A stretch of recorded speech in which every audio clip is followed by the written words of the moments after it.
Ready? Let's do it. Hey, what's going on, everybody? How are you doing today? You are watching Peej and Lance.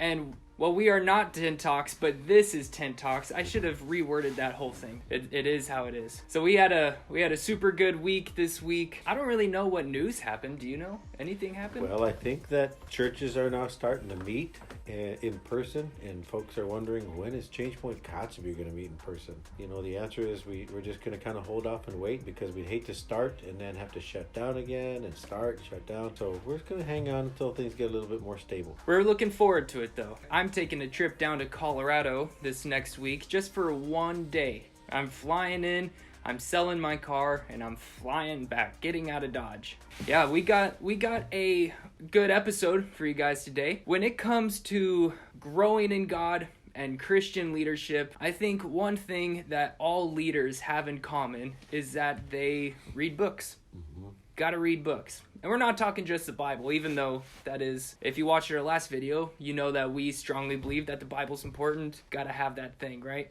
You betcha. Yep. But there's more to it than just that. There are so many books that you can get into. There's theology books, there's church history, there's books that are very specific over just like one subject, like prayer. In leadership, in ministry, you gotta read. So today we are going over five books that changed our life. You got your books ready? I do. Yeah, me too. What's your first one, Lance? Well, let's see. First one here is Experiencing God by Henry Blackaby. Hey, guess what? Ooh, fancy. I also got that one. This is a good book. Yeah, it's the gold. He's got the Gold Star edition. You know, I got the $2 one from Amazon. Ding. No, this is the youth edition, because I'm not that smart and I need extra help. So Experiencing God by Henry Blackaby is a really good book. Super good book. If you ever want to know, you know, people will say, what is God's will for my life? And what am I going to do? And where do I go? Or how do I hear God's voice? How do I hear God's voice? I'm so confused. And right, this book really helps understand God, who he is, and his plan, and how the whole will thing works.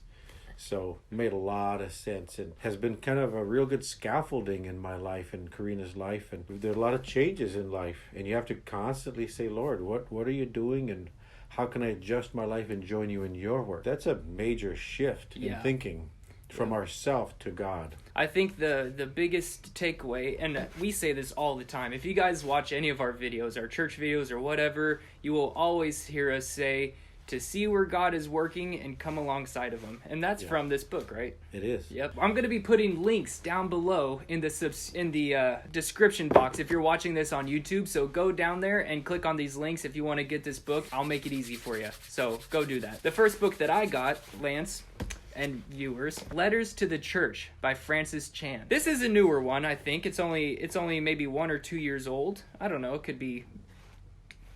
Let's see. I don't know.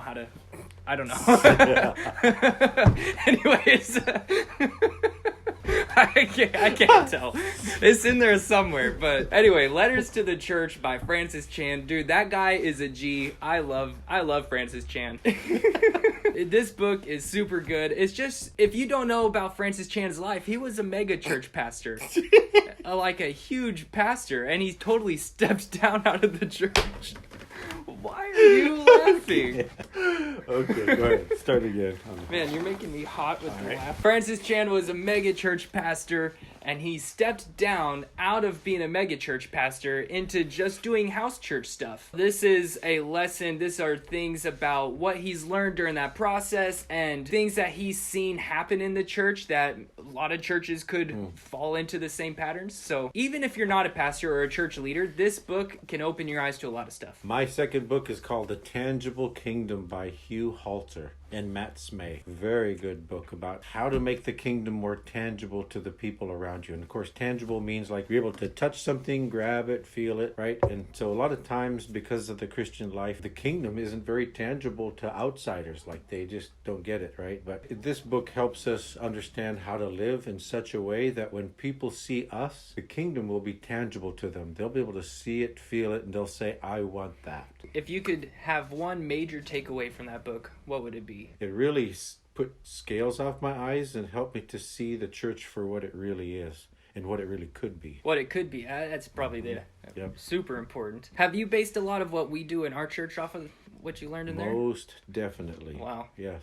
Wow. Yeah, this really helped develop what Change Point Kotzebue is today. Well, my last one is called The Word. I lost the Cover? the dust cover, yeah. But The Word by Rob Gregg. This one is really cool because it's a church history book. And I honestly never cared about church history in my life until I read this book. And then I realized how important it is to know about church history. The main premise of this book is called The Word, the history of the Bible and how we got it, or something like that. Wow. Yeah, it's a really quick read, and it just goes over some of the major figures and the stuff that they went through just to get the Bible in English. Wow. Is just crazy. And spoiler alert, like everybody dies, especially because this is a couple hundred years ago, so they are long dead. I highly suggest that one. It's super interesting, and by learning church history, you see like what believers have overcame just to follow God, even in its like simplest form, just to get the Bible in people's houses. This third book is one of my favorites. It's called The Epic of Eden. And it's by Sandra Richter. She's an Old Testament instructor in some seminary school. And it really laid out the plan that God has from the Garden of Eden all the way to the New Jerusalem and all the things in between. And she likens it to a big coat hanger with all these, this rod with these coat hangers on it and all the covenants in between. And so it's really neat because it just ties the whole Bible all together in a really cool way. It helps you understand the historical perspective of some of the characters in the Bible and things. And so when I read this, it really helped make a lot of sense as to what God has been doing and what he will be doing. This is a really good one, The Epic of Eden. That's one that I have, but I haven't actually like gotten very far through it yet. I'm gonna have to go back through and actually read it. Yeah, the coolest thing is that it just brings everything together, like the great why of God, right? It's that God's people be in God's place and in God's presence, and that is his final goal. Well, his final goal was his original intent. It's just that it got messed up by Adam and Eve. He's been trying to restore those three things all throughout the Bible, and he's slowly kind of restoring them. So today we are God's people. We're not in God's place yet, but we do have God's presence in us. And one of these days we'll completely be in God's presence and in God's place with all of God's people. That's what's cool about this one. It really helps you understand the great why of God, let you know why you're doing this life of a Christian anyway.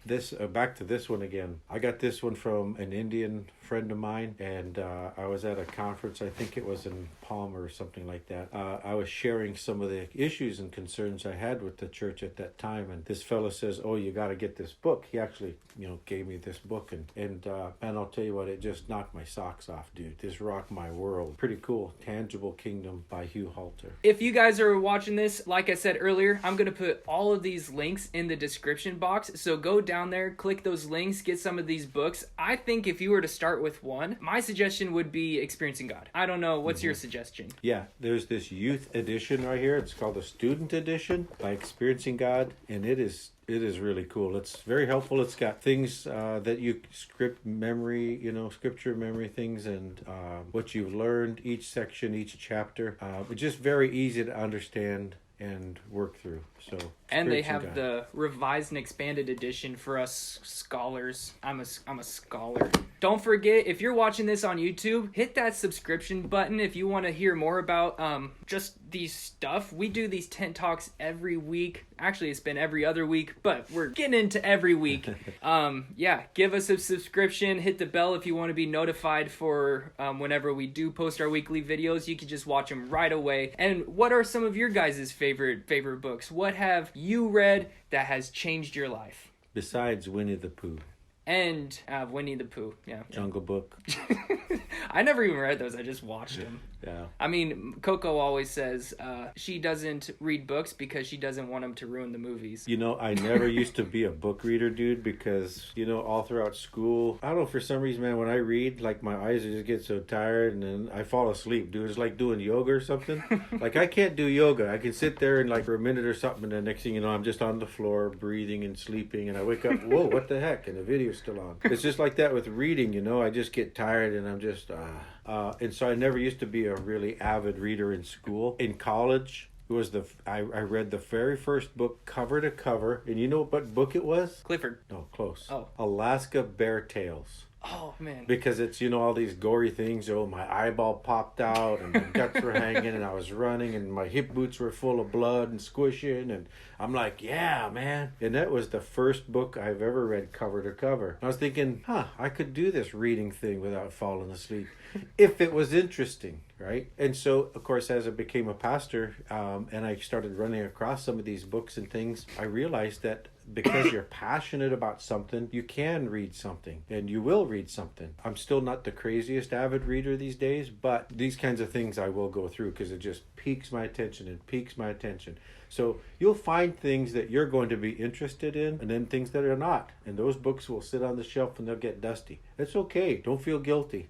Man, just read what piques your interest in the Christian realm there. All right. Well, it was nice to talk to you guys. Comment below what books changed your life. We want to know them. Maybe we'll read them ourselves. And maybe we'll do a part 2 and showcase it. I don't know. There you go. All right. See you guys.